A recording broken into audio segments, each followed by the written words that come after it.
2024년 한 해를 마무리하게 되며 제가 소개했던 식당 중 기억에 남는 식당을 여러분께 한 번 더 소개하고 싶어 연말정산을 해볼까 하다가 조금은 색다르게 하고 싶어 준비했습니다. 2023년에 선보였던 회사랑 오마카세, 그걸 24년도 말에 한 번 더 진행했죠. 회사랑 유튜브에 나온 식당들의 음식을 코스로 즐기는 회사랑 오마카세2는 23년도보다 더 탄탄한 음식과 퀄리티를 자랑했는데 이날 어떤 음식들을 선보였는지 보고 이런 자리가 향후 또 있을지에 대해서도 미리 알려드릴 테니 본 영상 끝까지 시청해주시길 바랍니다. 이번 코스는 친애하는 동료들을 불러 진행했고요. 가격은 인당 10만원입니다. 인당 10만원이면 너무 비싼 거 아니냐고 생각하실 수 있지만 술이 포함된 가격이고 무엇보다 식재료 라인업이 상당하거든요. 대표적으로는 카라비네로, 그 중에서도 국내에서 제일 큰 200g에 가까운 사이즈를 2인에 한 마리씩 제공할 수 있게 준비했죠. 그 외에도 정말 알찬 음식으로 준비했으니 지금부터 시작하겠습니다. 처음으론 3가지 전체 요리를 준비했는데요. 첫 번째는 폰즈 홍게로, 홍게 순살에 폰즈, 성게, 토사주레를 얹었습니다.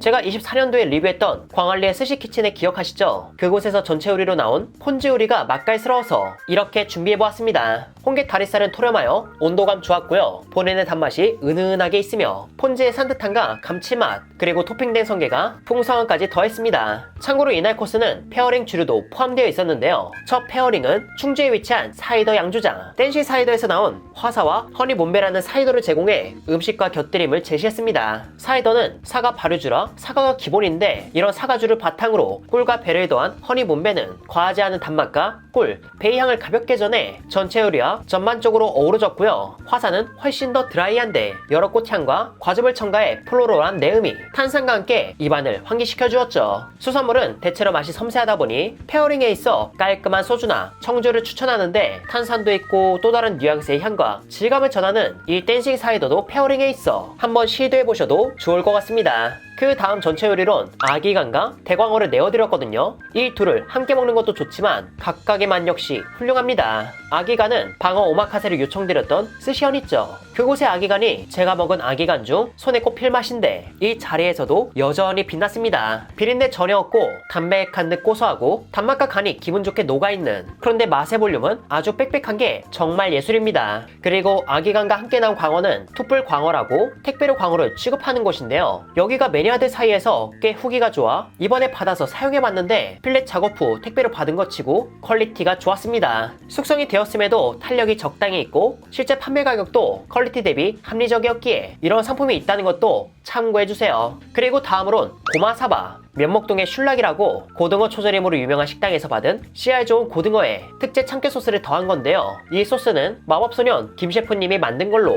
극강의 고소함과 감칠맛이 강한 게 특징이죠. 기름진 고등어 초절임에 고소한 참깨 소스까지 더해지면 너무 과하지 않을까 생각하실 수 있겠지만 지방의 뉘앙스를 고소한 맛과 절묘한 간으로 잡는 것도 꽤 어울리는 조합이란 점에서 이 역시 매력적이었습니다. 참고로 슐락의 고등어 초절임은 초의 개성이 세지 않아 초절임이란 느낌이 강하지 않기에 양질의 큰 고등어회를 먹고 싶다면 면목동 슐락도 추천드립니다. 그리고 이번엔 방금 전 참깨 소스를 만든 마소키님이 준비한 요리인데요. 그건 키위 샐러드로 잘 익은 키위에 이태리 파슬리, 양파, 올리브유, 소금으로 만든 치미추리를 더하고 추가로 식감을 위해 오이까지 더한 음식입니다. 처음 이걸 봤을 때 맛이 전혀 예상되지 않았는데 막상 먹어보니 새콤달콤한 키위에 향신료가 더해진 맛으로 어떤 요리를 예시로 들기보단 키위가 이런 식재료들과 잘 어울리는구나 라는 꿀조합을 알려준 그런 느낌이었습니다. 그리고 다음으론 겨울의 선물이라 할 수 있는 대방어를 맛볼 예정인데 이 대방어는 전국에서 방어로 가장 유명한 바다회사랑의 방어로 준비해왔습니다. 바다회사랑의 방어는 기름이 아주 가득했고 숙성방어를 취급하는 곳답게 기름짐과 어울리는 부드러운 식감도 적당한 탄력과 함께 느껴져 이 겨울 채워야 할 기름짐을 여기서 모두 채워드렸습니다. 그리고 회 하면 역시 소주가 생각나는데 이날도 역시 회사랑이 사랑한 소주 화요에서 협찬받아 화요를 모든 손님께 제공할 수 있었습니다. 화요 17은 일반 소주와 도수는 비슷한데 알코올의 느낌이 훨씬 덜해 정말 부드럽다는 생각이 들고 25도도 마찬가지로 부드러운데 화요 특유의 단맛이 살짝 더 있는 게 특징이죠. 그리고 40일은 화요 원액인데 개인적으로 저는 기름진 방어와 화요 40일이 제일 잘 어울린다고 보았습니다. 강력한 기름짐을 높은 도수가 씻어주는 느낌인데 화요 원액답게 쌀의 단맛과 이를 중요하며 담긴 향이 회가 전하지 못할 행복을 전했죠. 그리고 다음으로 마장동에서 가져온 육회,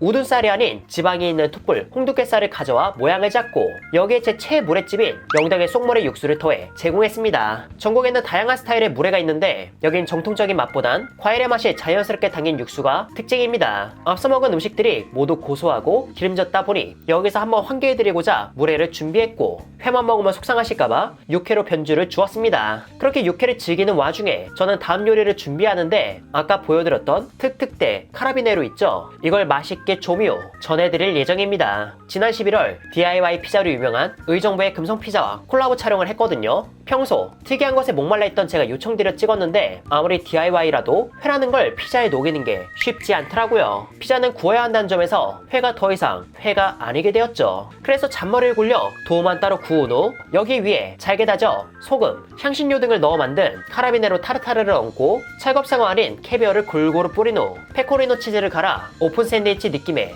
DIY 피자를 만들어 보았습니다. 그 맛은 녹진하며 새우의 단맛과 카라비네로 특유의 짙은 새우 내음이 양념장과 만나 정돈된 채 느껴졌고요. 캐비어는 짠맛과 지방질의 고소함이 마치 소스 같은 역할을 했습니다. 그리고 여기에 첨가된 페코리노는 그라나 파다노보다 맛과 향이 세서 걱정이었지만 다행히 캐비어와 조미한 카라비네로의 개성도 약하지 않아 묘하게 어우러졌고요. 여기엔 화요 53을 권해드렸는데 화요 53은 알코올의 개성이 강하지만 오히려 이런 알코올은 개성이 강한 카라비네로의 견줄 맛이라는 점에서 적합한 페어링이라고 보았습니다. 고도수의 소주 외에 데킬라도 잘 어울릴 것 같았고요. 개인적으로 카라비네로는 퍼포먼스를 보여주긴 좋았는데 냉동 카라비네로는 해동 후 날로 먹었을 때 최고의 맛이다 라고 보기엔 어려웠기에 만약 식재료를 쓰신다면 어떻게 어필할지 생각하는 것도 이 식재료를 사용하는데 필요한 부분이지 않나 싶었습니다. 그리고 다음으론 간장게장과 초대리밥을 준비했는데요. 간장게장은 제가 공식적으로 리뷰하진 않았지만 인천 주안 쪽에 여수게장이란 곳에서 가져온 건데 여기 게장이 꽤 독특합니다. 기존 게장은 양념장과 게살이 어우러지면서 게장이라는 맛을 만든 느낌이었다면 여긴 꽃게라는 식재료 본연의 맛이 더욱 강조된 그런 게장이었죠. 그래서 저는 이 게장을 초밥의 재료처럼 쓰고 싶었고 이를 손님들이 직접 초밥으로 즐길 수 있게 그릇에 담아 제공해 드렸습니다. 참다랑어 집게처럼 꽃게 집게 같은 느낌. 이곳의 게장이 맛도 좋지만 식당에서 먹으면 인당 22,000원에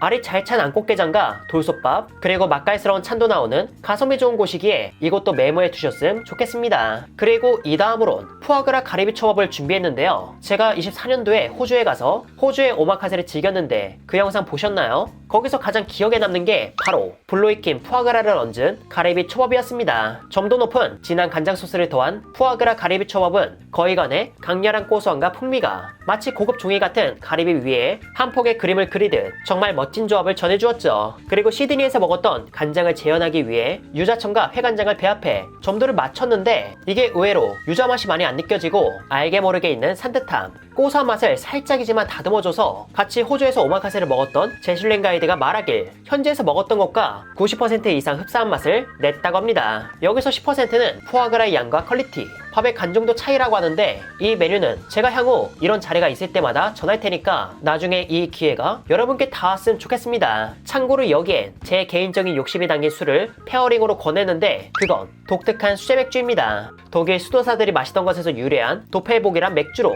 흑맥주처럼 어둡지만 흑맥주보다 몰트의 단맛, 조금 더 이해하기 쉬운 말로는 빵의 단맛이 있고 건포도와 커피의 뉘앙스도 살짝 느껴지는 게 재밌는 맛입니다. 무게감도 있어 앞서 먹은 푸아그라 가리비의 여운을 그대로 이어가며 서서히 환기시켜주는 게 매력적인 페어링이라 보았죠. 그리고 다음으론 흑백요리사에서 일식타짜라는 이름으로 출전하신 은평구 스낵바 세이지 어부바의 사장님이 준비한 요리인데요. 흑백요리사에서 선보이려고 했던 필살 메뉴를 이번에 준비하셨다고 합니다. 그건 바로 카브라무시. 갈아낸 순무를 흰살 생선과 찐 요리인데요. 순무도 색깔이 있는 건 쓴맛이 있어 하얀색 순무만을 갈아 머랭 쳐서 새끼 참돔에 올리고 이를 찐 다음 감칠맛 강한 앙소스를 더해 내어주었습니다. 그 맛은 뭐랄까요? 흰살 생선과 무의 단맛이 섬세하면서도 순하게 다가오는데 여기에 더해진 앙소스도 맛이 강하지 않지만 감칠맛은 상당히 진하게 녹아있어 담백하지만 깊은 맛을 느낄 수 있던 그런 요리였습니다. 그리고 이 다음으론 마법소년 김 셰프님이 또 요리를 선보였는데 이번에 선보인 건 비스큐 수제비입니다. 단새우 껍질과 조개 육수로 맛을 낸 비스큐 소스에 파스타 대신 수제비를 넣은 음식인데요. 새우가 지니고 있는 그 진한 맛과 내음이 수제비를 넣으며 생긴 점도 높은 소스에 짙게 담겨 있었는데 숟가락으로 떠먹으며 자연스럽게 입에 들어오는 소스를 통해 제대로 즐길 수 있었습니다. 있었죠. 그리고 다음으론 튀김이 나올 차례로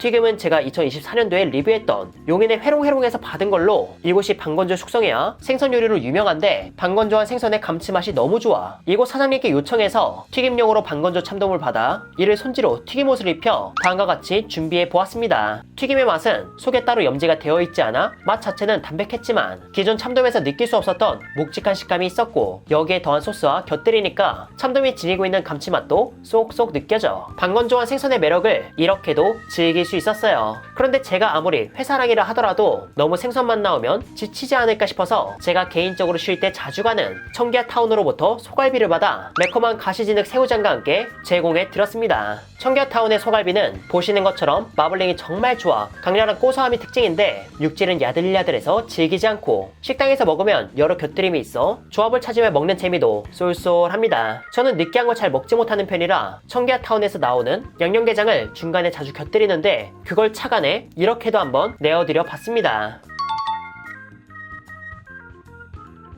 그렇게 코스의 막바지에 와서 혹시나 배가 덜 차신 분이 계시지 않을까 싶어 라멘을 준비했는데 이게 눈으로 보기엔 엄청 진해 보이잖아요. 그런데 생각보다 진하지 않습니다. 참고로 오해하실 수 있는 말인데 생각보다 진하지 않을 뿐 무게감이 적당히 있으며 진한 육수의 고소함과 더불어 산뜻함도 가볍게 있어 앞서 먹은 음식들의 향연소 살짝 쉬어가는 느낌을 주더라고요. 이 라면은 숙성의 무한리필로 소개했던 광교 카페거리의 세이센에서 만든 건데 여기 사장님이 회도 회지만 라면에 진심이셔서 도쿄 카가리라는 라면집 스타일을 보다 가볍게 재현하셨다 하셨는데 약간 베이컨 냄새도 나고 진한 듯 산뜻한 게 미식적으로 꽤 재밌었던 그런 라면이었습니다. 그리고 마지막으로 제가 운영 중인 푸딩집 은평구에 위치한 사랑가 푸딩의 푸딩을 디저트로 내어드렸는데요. 그런데 특별한 날이다 보니 제가 만든 푸딩을 케이크 형식으로 만든 것과 리큐르 하나 없이 맛을 재현한 피냐콜라다 푸딩을 선보였습니다. 제가 만드는 푸딩은 전분과 젤라틴 없이 오직 계란, 우유, 생크림, 설탕을 메인으로 만드는데 이 푸딩이 재밌게도 숙성 개념이 들어가 숙성에 따라 맛이 달라집니다. 사람들이 말하기론 신맛이 없는 바스크 치즈 케이크 맛 또는 일본에서 먹던 푸딩의 진한 버전이라고 하시더라고요. 그리고 피냐콜라다 푸딩은 리큐르 없이 피냐콜라다라는 칵테일을 재현하기 위해 젤라틴을 사용하고 코코넛 밀크와 파인애플 생가루 맛을 내 코코넛의 고소함과 파인애플의 산뜻함을 모두 전하며 이날의 코스를 마무리했습니다.